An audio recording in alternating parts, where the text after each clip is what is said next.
안녕하세요. 대단히 반갑습니다. 오랜 날 오랜 밤 이임택수. 코로나 전에는 아르바이트생을 고용해 같이 새벽까지 영업했지만 지금은 수입이 적어 어쩔 수 없이 아르바이트생을 잘라야 했다. 두이는 룸을 돌아다니며 물티슈로 테이블을 훔쳤다. 계단을 뛰어내려오는 발작 소리가 들렸다. 누가 유리문을 밀고 들어올지 발소리만으로도 짐작이 갔다. 두이가 일을 시작한 지난해 가을부터 단골처럼 찾아오는 학생들이었다. 가게로 들어선 남자애가 마스크를 내리고는 눈짓으로 인사했다. 어디선가 먼지 냄새가 확 풍겨왔다. 여자애는 가운데 가르마를 타서 양갈래로 머리를 따았다. 아예 마스크를 쓰지 않았다. 뽀얀 얼굴에 새빨갛게 칠한 입술이 강렬했다. 두이는 마스크 착용을 알리는 안내문을 손으로 가리켰다. 여자애가 혀를 날름거리고는 주머니에서 마스크를 꺼냈다. 지난번에 화장이 좀 진하다고 반농담조로 말했다가 되레 여자애에게 면박을 당했던 기억이 떠올랐다. 여자애는 화장하지 않은 검고 거칠한 두희의 얼굴을 쓱 훑더니 뭘 모르면 가만히 있으라는 투로 쏘아붙였다. 아줌마, 화장은 원래 눈에 띄라고 하는 거예요.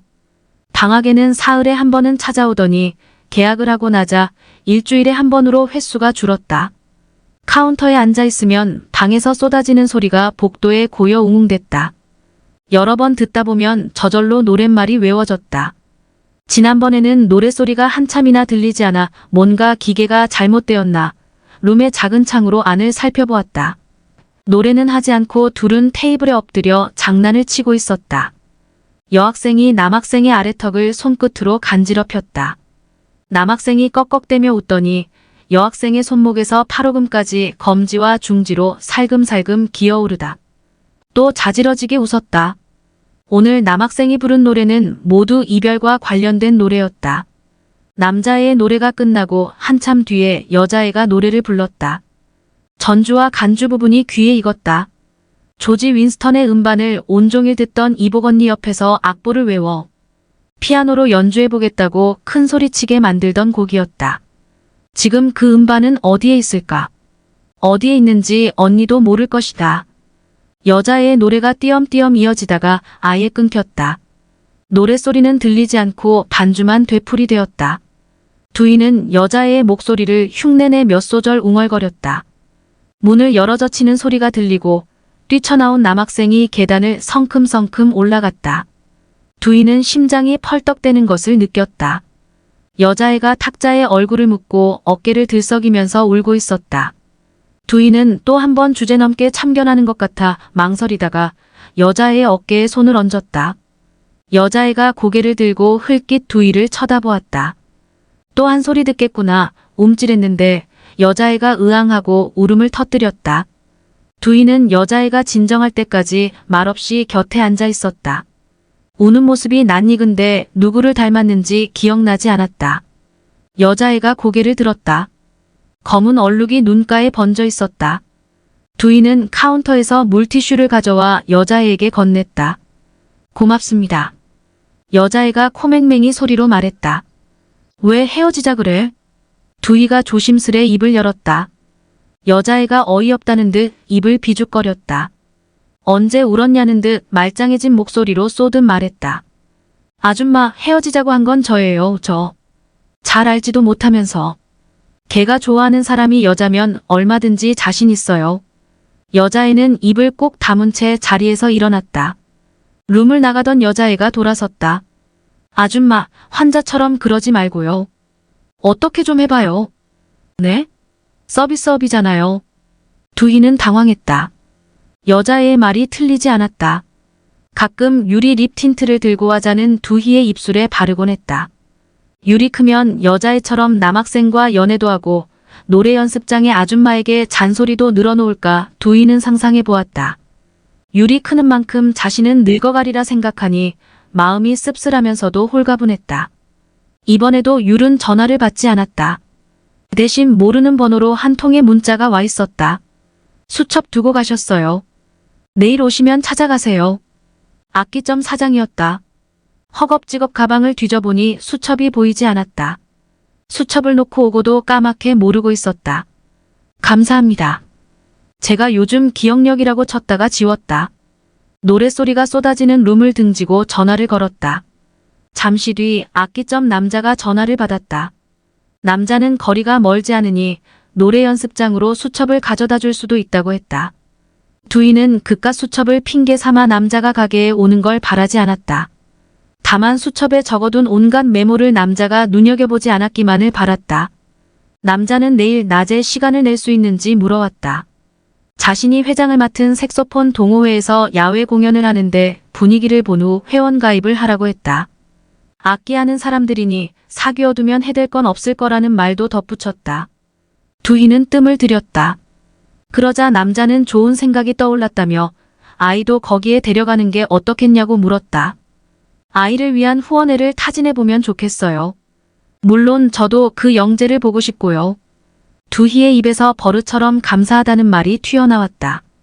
전화를 끊으려는데 남자가 생각났다는 듯 말했다. 구했어요, 악기. 전화를 끊고 바로 율에게 연락했지만 율은 전화를 받지 않았다. 밤이 깊어지자 손님이 드문드문 이어졌다. 4개의 룸에서 박자와 템포와 장르가 다른 노래들이 흘러나왔다. 율에게 연락이 되지 않아 마음이 급해졌다. 피아노 학원과 친구 집에도 연락해보았지만 율은 없었다. 막연했던 공포감은 점점 구체적인 그림으로 눈앞에 떠올랐다. 그러다 부하가 치밀어 올랐다. 별일 없을 거라고 자기 최면을 걸었지만 일이 손에 잡히지 않았다. 음료가 엎질러진 바닥을 닦고 소파 위 새우깡 가루를 쓸어내고 보니 어느새 시간이 10시에 가까웠다. 엄마! 10시 반쯤에야 율에게서 전화가 왔다. 야! 너 도대체! 율의 밝은 목소리를 듣자 거짓말처럼 율이 지금까지 어디에 있었는지가 떠올랐다. 율은 오랫동안 모차르트 클라리넷 명곡 콘서트를 기다려왔다. 아침에도 두희에게 종알종알 콘서트 이야기를 늘어놓았다. 그런데 깜빡하고 만 것이다. 두희는 낮 시간이나 일요일을 활용해 율과 함께 외출하곤 했다. 함께 갈 수 없는 날이면 이렇게 율이 혼자 다녀오기도 했다. 율아, 콘서트는 어땠어? 두희는 아무 일도 없던 것처럼 목소리를 가다듬었다. 율은 무척 만족한 것 같았다. 아직 가시지 않은 흥분기가 고스란히 목소리에 묻어나왔다. 난간에 가려 무대가 잘 안 보였지만 괜찮았어. 어차피 귀로 듣는 연주니까 히. 우리 딸 추웠겠다. 엄마 오늘은 좀 일찍 들어갈게. 그때까지. 율이 두희의 말을 자르고 말했다. 알았어요. 무서우면 유진 이모네가 있을게. 두희는 전화를 끊고 복도 안쪽 특실에서 울려나오는 노래를 들었다. 웃고 떠들고 그동안 어떻게 참았나 싶었다. 악기점 남자가 말한 후원회에 대해 생각했다.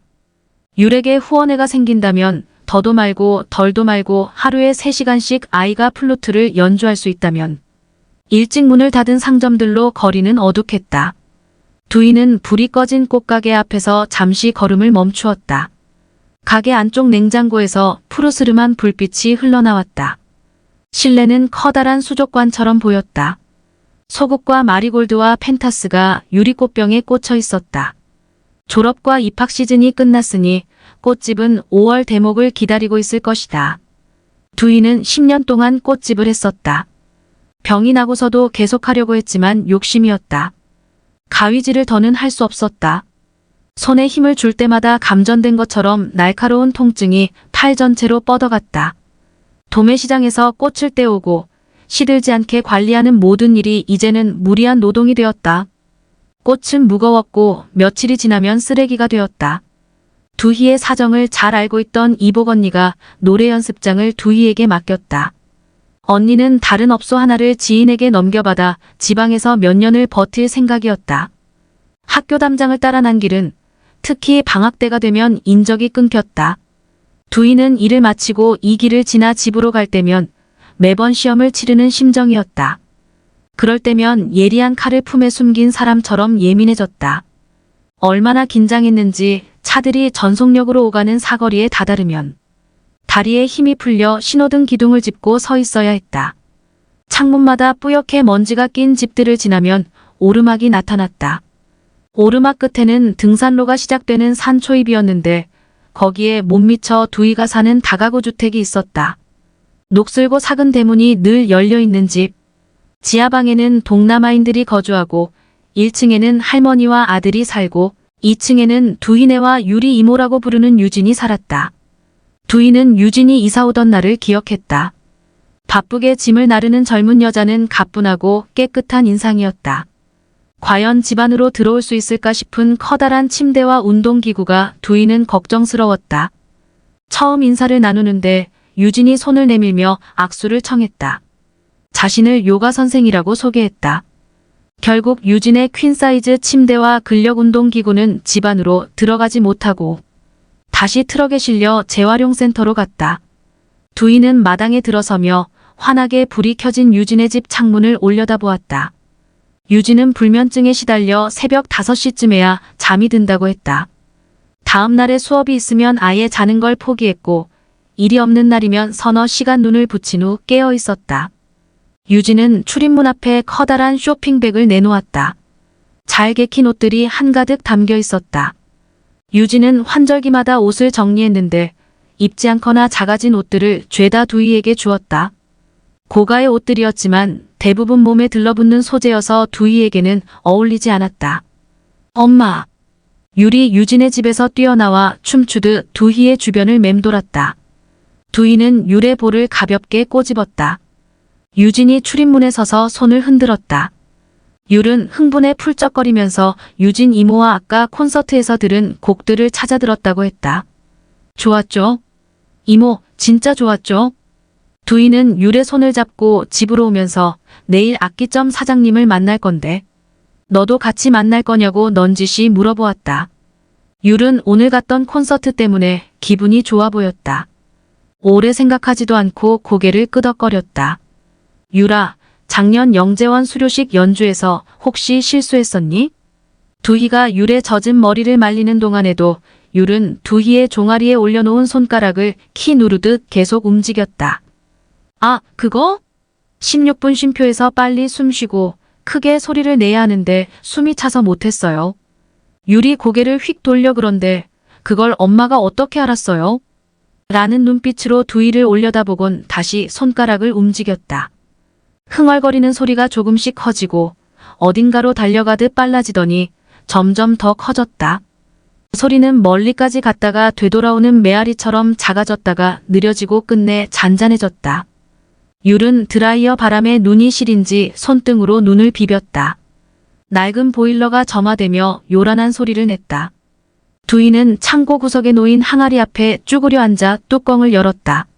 소금이 가득 채워져 있었다. 항아리 밑바닥까지 손을 찔러 넣자 비닐봉지가 바스락대는 소리가 났다. 검은 봉지 속에 5만원권 지폐 뭉치가 들어있었다. 암 진단비와 수술비, 입원 일당까지 쳐서 받은 보험금이었다. 보험에 가입한 지 채 1년이 되지 않아 약정 금액의 50%만 받을 수 있었다. 소금 단지라니 자신이 생각해도 우스웠다. 전화 금융 사기나 해킹으로 눈 깜짝할 사이에 돈이 사라지는 상상을 한 뒤로 그녀는 무서워졌다. 그럴 때면 이제는 재발에도 보장받으실 수 없습니다. 라는 보험 설계사의 사무적인 말투가 떠올랐다.